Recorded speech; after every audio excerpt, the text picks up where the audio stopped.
Hello and welcome back to Beyond the Big Six. Today we are going to talk exclusively about those teams that could break into the top four next season, not named Arsenal, Man United, Liverpool, Tottenham, funny Tottenham, Man United in there, Chelsea and I've forgotten one, Man City. There you are, there's the six.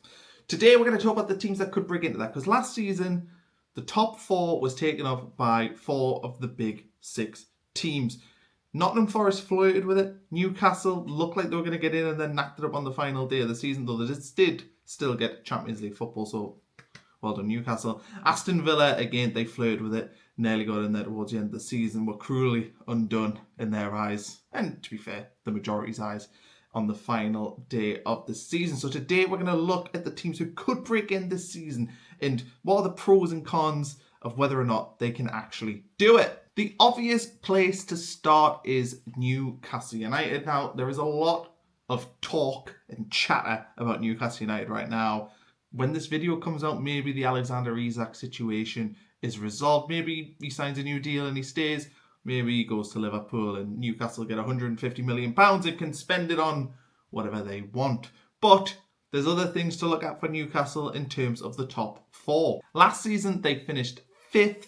They lost on the final day to Everton, which cost them a place in the top four, but luckily for them, the Premier League did so well in Europe last season that 5th place got in the Champions League. The fact that 5th gets in the Champions League, that's a conversation for another day, but it's hardly the Champions League when a quarter of the league gets in. So what are the pros at Newcastle? Well, number one, Eddie Howe, clearly a very good manager. He's got a foundation there. He's been in since the PIF takeover all them years ago. And Newcastle have stability in that sense. In terms of him as an individual, Eddie Howe, I don't see him going anywhere anytime soon. So Newcastle have that one thing that is keeping everything together. I mean, heaven knows what would happen to that club if he left with all the turmoil going on. But right now he's there and he's going to be there. He's safe as houses. I don't see that situation changing anytime soon. The other thing is that Newcastle just have a really strong group of players.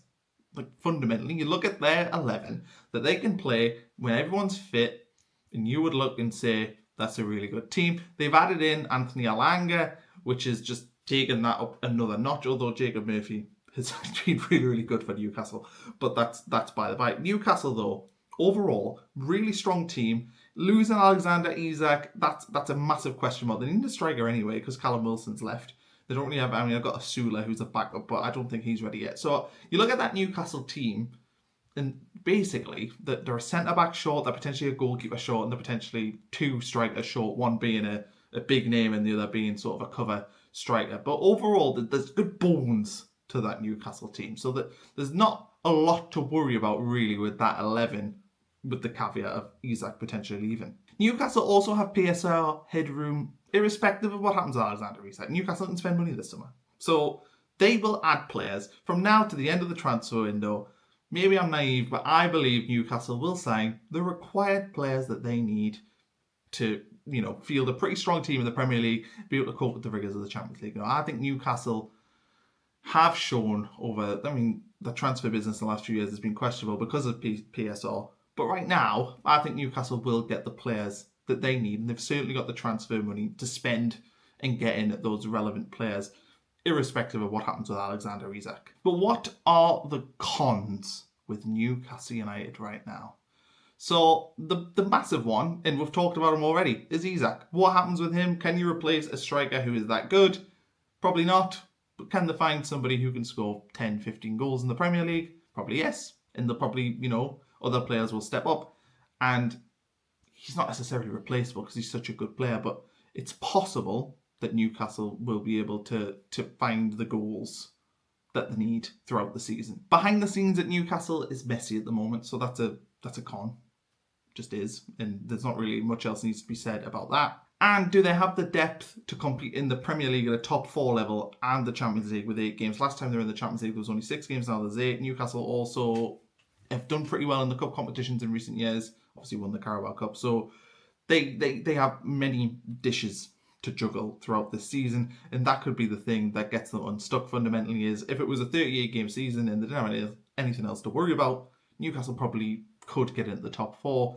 But with the Champions League and other things and everything going on at the club, right now, where we're sitting in the end of July, it feels like it's unlikely right now that Newcastle could break into the top 4. Okay, moving on. Aston Villa. They finished 6th last season. They crept in there towards the end of the season and went on a good little run, missed out on the final day. What are the pros with Aston Villa? Well, number one, Unai Emery, much like we talked about Eddie Howe, but Unai Emery, top-class manager. There is no worry for me that Unai Emery will come unstuck this season, and unless he wants a different challenge or there's a big dispute, I don't see Unai Emery leaving Aston Villa anytime soon. He's also one of them managers that knows how to just juggle many plates. Like, he's done it at Sevilla for years, he's done it everywhere he's been, Villarreal, not so much Arsenal, but we'll forget about Arsenal at that time. But he knows how to manage European competitions with league and get teams at the right end of the table. Now, whether or not that means they can get in the top 4, I don't know. But they certainly have a good foundation to do so. But what are the cons with Aston Villa? Well, PSR has really hurt Aston Villa, it's fair to say. Like, they have been hammered by PSR, and some of it's their own doing. Maybe they've overspent, maybe they've given ludicrous wages to free transfers, maybe they took a big risk on Marcus Rashford and Marco Asensio last season on loan, and that's hurt them in the long term. There's talk that Ollie Watkins might be away, and as far as I look at that Aston Villa team, that there would be an Ollie Watkins size hole that would need filled if Ollie Watkins was to go. So I would be concerned at Aston Villa if they lost Ollie Watkins. I think you actually look at Villa's team at the end of last season with Rashford, Asensio and Watkins to what they've got now. Obviously, there's still time in the transfer window, but they are objectively weaker. So does that mean that they're in Europe again and they've got to play Europa League games or Europa Conference League games? I can't remember which one they're in. I think they're in the Europa League. They've got European games anyway to play this season, and that'll be difficult and that'll stretch the squad. So I think it's going to be hard for Aston Villa, to be honest, to break into that top 4, just on the basis that they don't look as strong as they did last season. And I really like Aston Villa. They look good. I like watching them. But it's going to be very difficult for them to get in on them teams who are sort of flying away with it at the top of the Premier League. Right, Nottingham Forest. Last season, they looked nailed on with like 10 games to go. I thought Nottingham Forest, they're going to be in the Champions League next season. And then they really just came unstuck. I remember a game against Leicester, I think conceded a late goal and drew 2-2. It was like, oh, they're probably going to miss. I don't know with Nottingham Forest. I look at what's happened to them this season. I look at, losing Alanga, losing Danilo, the thing with Morgan Gibbs-White and everything's happened there. It just doesn't feel like a happy camp at the moment. And I think it's going to be really difficult for them to, with the addition of European football, to even replicate what they did last season. I think it's going to be really hard. Honestly, I do. So I also think Forest is like a chaos club. Like, I feel like they're often in a bit of chaos. It doesn't seem to go anywhere, but they just often feel like there's a disaster looming. I think their owner, or I don't know if he's even classed as the owner now, but the guy calling the shots there, it seems like it could be a ticking time bomb. And look, the time bomb has not ticked at any point, so maybe that's just wrong conjecture, media chatter. But to me, I just feel like Nottingham Forest are like never too far away from disaster, and that is merely my opinion. I've got no evidence to suggest that will happen, but I don't see Nottingham Forest. I don't see Chris Wood having the season that he had last season. I don't see Morgan Gibbs-White, if he stays, being as good just because of all the noise going on there. And I think because of that reason, I think you would have to say that Nottingham Forest are unlikely to really have a go at getting in the top 4 this coming season. Next, we move on to the final team in this list, which is Brighton. And there's probably fans of other clubs here, like Fulham maybe. Brentford did all right last season, but obviously have had lots of change. Palace, there's plenty of clubs that'll look at this and go, well, I think we can break in the top 4. And frankly, when I look at the Premier League, I think Newcastle could, Villa could, Forest probably can't. And then Brighton, who's the next team. I actually think Brighton possibly could. They don't have Europe next season, right? So that's a tick in their box, no matter how you look at it. They've also got a manager in Fabian Hürzeler who I like, and I think will have benefited from that first season in the Premier League, because Brighton had some weird results last season. They were quite up and down. It was a very roller coaster, but they actually ended in decent form. I think they won 4 of 5-ish towards the end of last season. So that's good. That's a tick, and if they can continue that momentum on, yeah. They've also got good squad depth. They've got good players. They recruit well. We all know Brighton recruit well.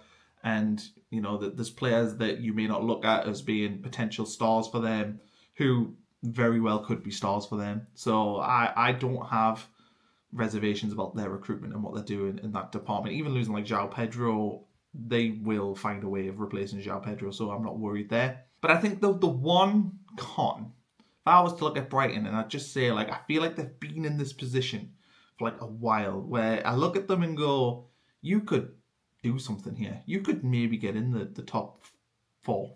And there's just something about them that just doesn't, like, I don't know, it's like vibes. Are the vibes right at Brighton for them to do that? And I don't know. And even though I look at them without Europe, I look at the squad and I like it. I love what they do with the recruitment. I like the style of play, even if it is a little bit too over pass focused. I do like a lot of what Brighton do. Just don't know if Brighton are genuinely a contender to break in the top 4. But I think, hand on heart, if I was going with my gut instinct right now and I was picking one of these 4 teams that I've mentioned today to get in the top 4 next season, I think I'm boldly saying Brighton. And that's where I am. You know, I think they don't have a better team than Newcastle or Aston Villa. But just without Europe, I don't see a reason why they couldn't at least give it a go. You know, if everything ticks right at Brighton this season, I think they'll have a chance. They'll certainly have a chance. Anyway, that is today's video on Beyond the Big Six, where we look beyond those big 6 teams that everyone loves to talk about all the time. Certainly all the media companies do. Sky Sports just loving chatting about the big 6. And Sky Sports is loving chatting about the big 6 and what disasters happen at Man United. But here we don't. We obviously we have to talk about them a little bit because just the nature of football, they will come up. They are trying to buy players from the other 14 teams in the league. But largely this channel is focusing on the teams outside of that big 6. So thanks everyone for watching. Please like, subscribe, comment, let me